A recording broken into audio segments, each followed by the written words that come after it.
পাটা সামনে মিলে দিয়ে দেবো।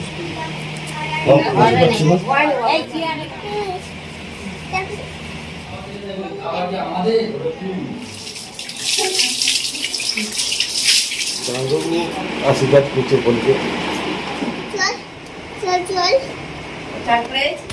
মানুষের হাজার হাজার স্বপ্নের মধ্যে অনেক বড় এবং অনেক দামি একটি স্বপ্ন হলো সন্তান জন্ম দেওয়া। তাই সন্তান ভগবান দান করেন আমাদের এই মেয়েদেরকে। কেউ চাইলেই জোর করে সন্তান লাভ কিন্তু করতে পারে না। আর এই বিষয়গুলো একমাত্র তারাই ভালোভাবে বুঝতে পারবে যারা সন্তানের জন্য হাজার জায়গায় হাজার হাজার টাকা নষ্ট করেও কোনো উপকার পাচ্ছে না।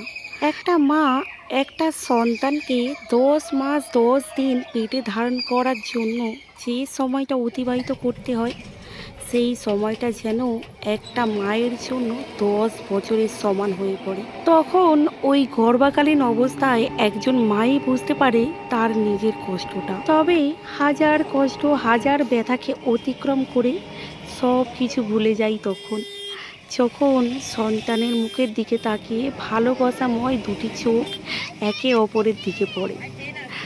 আজ আমি সত্যি অনেক খুশি, অনেক আনন্দিত, কারণ আমার জীবনের ছোট বড় সকল স্বপ্নের মধ্যে এটা ছিল আমার জীবনের সবচেয়ে বড় একটি স্বপ্ন, যেটা ভগবান আমাকে দান করেছে। এখন আমরা সপরিবার মিলে চলেছি আমার দিদির বাড়িতে, কারণ আমার দিদি এই প্রথমবার মা হতে চলেছে।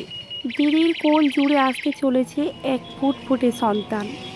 তাই তারই উদ্দেশ্যে কালকে আয়োজন করা হয়েছে দিদির 7 মাসের 7 ভক্ষণ। তো বন্ধুরা, আমার দিদির 7 মাসের 7 ভক্ষণের ভিডিওটা প্রথম থেকে শেষ পর্যন্ত তোমরা দেখতে থাকবে, কারণ ভিডিওটা একদম ইউনিক হতে চলেছে। আশা করছি তোমাদেরকে অবশ্যই ভালো লাগবে। আর যদি ভিডিওটা ভালো লাগে তাহলে চ্যানেলটাকে অবশ্যই একটা সাবস্ক্রাইব করে রাখবে, আর ভিডিওতে একটা লাইক অবশ্যই করে দেবে। কারণ আমি অনেক কষ্ট করে ভিডিও বানাই, আমার কাছে না আছে একটা ভালো ফোন আর না আছে কোনো স্পিকার, তাই তোমাদের সাপোর্ট আমার খুব দরকার। গাড়িটা হালকা দুলছিল আর তার সাথে ঠান্ডা হাওয়ার কারণে কৈলাস নিয়া দুজনেই বিভোর হয়ে ঘুমিয়ে পড়েছে। আমার বাবা প্রায় 2 বছর পর বড় মেয়ের সাথে দেখা করতে যাচ্ছে, কিন্তু সীমিত সময়ের জন্য। কিছুক্ষণ বাদে ফের বাড়ি ফিরে চলে আসবে, কারণ আমার বৌদি এখানে সেম পর্যায়ে দাঁড়িয়ে আছে। ভালো থাকো। হ্যাঁ, আমার বাবা দিদিকে যখন প্রথম দেখলো তখন আমার বাবা হতবাক হয়েছিল। বলল, আমার মেয়ে প্রথমের তুলনায় অনেকটাই ভারী হয়ে গিয়েছে। অনেক ভালো থাকিস, এবং অনেক প্রাণ ভরে আশীর্বাদ করে আবার বাড়ি ফিরে গেলেন। এই যুদ্ধর কারণে বাড়িতে ইলেকট্রিসিটি ছিল না, তাই কিছুই ক্লিপ নিতে পারিনি। রাত পুরোতেই আজকে সেই শুভ দিনটা চলে এসেছে। আজকেই দিদি শুরু হবে 7 মাসের 7 ভক্ষণের অনুষ্ঠান। বাঙালি হিন্দু প্রথা অনুযায়ী যেখানে গর্ভাবস্থার 7 মাসের সন্তান ও সন্তানের মায়ের জন্য সুস্বাস্থ্যের একটি বিশেষ অনুষ্ঠান আয়োজন করা হয়।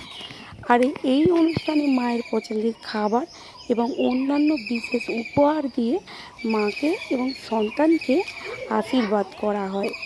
স্বাদের নিয়ম অনুযায়ী বাড়ির ঠাকুমা না হলে দিদিমা নিজের হাতে পায়েস রান্না করে সন্তানের মাকে এই পায়েস খাওয়ানো হয়। তাই আমার মা রান্না করছে, কারণ সন্তানের সম্পর্কে দিদিমা হয়।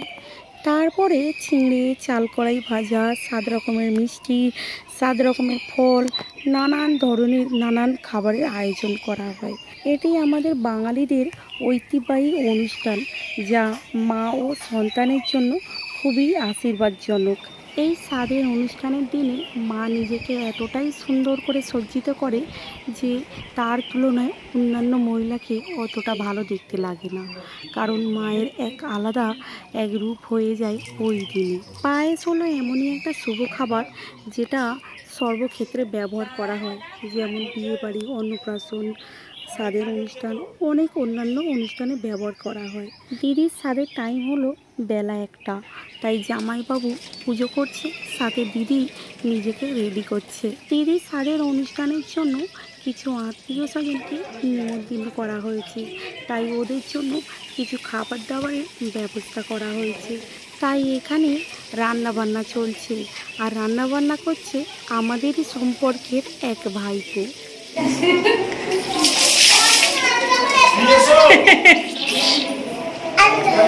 না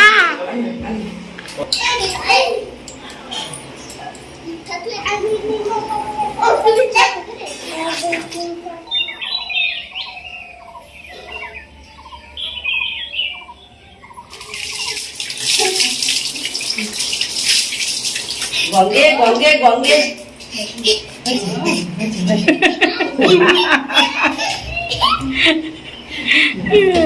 যেহেতু এটা আমাদেরই কর্মবাড়ি, তাই আমরা হাতাহাতি নিজেরাই কাজ করে নিচ্ছি। ইনি হলেন দিদির ননদ, ইনি সমস্ত ধরনের কাঁচা আনাজ কেটে ফেলছে, আর তার সাথে আমি কিছুটা বাটনা মশলাও বেটে দিয়েছি। আমাদের রান্নার মেনুতে আছে ডাল, আলু ভাজা, চিংড়ি পটল, আর তার সাথে কাতলা মাছের কালিয়া, আর চাটনি, পাঁপড়, মিষ্টি, আর সাথে রয়েছে ঘরের বসানো দই। এই সমস্ত মেনুগুলো দিয়েই আমাদের স্বাদের অনুষ্ঠান আয়োজন করা হয়েছে। আমরা মেয়েরা যখন প্রথম মা হই, তার অনুভূতিটাই একদম আলাদা হয়, যেন খুশির বাঁধ ভেঙে যায়, এতটাই পরিমাণে আমরা খুশি হই। স্বাদের নিয়ম অনুযায়ী 7 রকমের শাক, 7 রকমের সবজি, ফল, মিষ্টি সব কিছু আয়োজন করে মাকে বসানো হয় একটা জায়গায়। তারপর বাড়ির গুরুজনেরা এক এক করে আশীর্বাদ করতে থাকে। আমার দিদির ওয়েটটা খুবই বেড়ে গিয়েছে, তাই একা একা একদমই বুঝতে পারছেন না। পাশে জামাইবাবু হেল্প করতে, তবে দিদি ওই জায়গায় বসতে পেরেছে। আমার জামাইবাবু এতটাই পরিমাণে ভালো যে আপনাদেরকে বলে বোঝাতে পারবো না। আমার দিদি খুবই ভাগ্যবান যে এই রকম একটা হাজব্যান্ড পেয়েছে আমার দিদি। আমার জামাইবাবু আমার দিদিকে এতটাই পরিমাণে যত্ন এবং খেয়াল রাখে, যেটা আমার বাপের বাড়ির লোক করতে পারে না, এখনো পর্যন্ত সেটা করেই উঠতে পারে না, এতটাই গ্যারান্টি দিয়ে আমি বলতে পারি। এটা যেহেতু বাপের বাড়ি থেকে স্বাদ, তাই আমার মা প্রথমে দিদিকে স্বাদ দিচ্ছে, এরপরে এক এক করে সবাই স্বাদ দিয়ে যাবে। তো এই অনুষ্ঠানটা বন্ধুরা তোমরা প্রথম থেকে শেষ পর্যন্ত দেখতে থাকো, আর যদি ভিডিওটা ভালো লাগে তাহলে একটা লাইক, কমেন্ট, শেয়ার অবশ্যই করে দেবেন।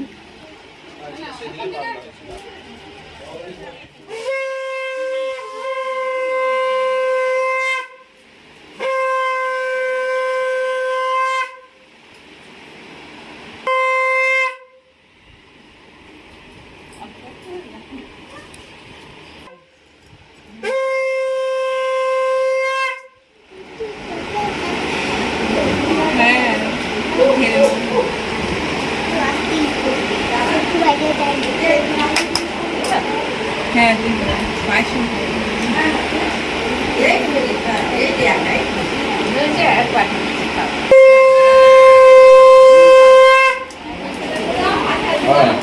সব হাতে দেবে। জল গেল আর দিতে হবে না।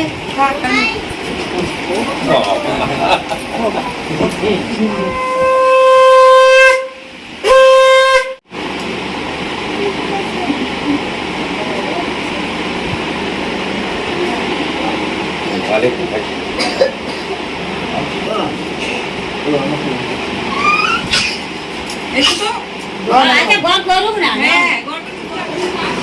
এটা হচ্ছে আমার জামাইবাবু, আপনার বোনের হাজব্যান্ড।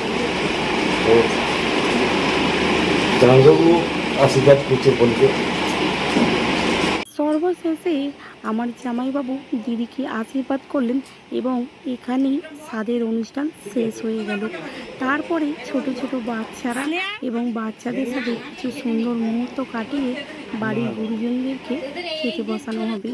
ঘড়িতে 4টের কাঁটা প্রায় ছুঁচুই করছে, বেলাটা ভালোই অতিক্রম করে গিয়েছে। বড় থেকে ছোটদের সকলেরই প্রায় ছুঁচোয় ডন মারছে পেটের মধ্যে, তাই বেশি দেরি না করে সকলকে এক জায়গায় বসিয়ে খেতে দেওয়া হয়েছে।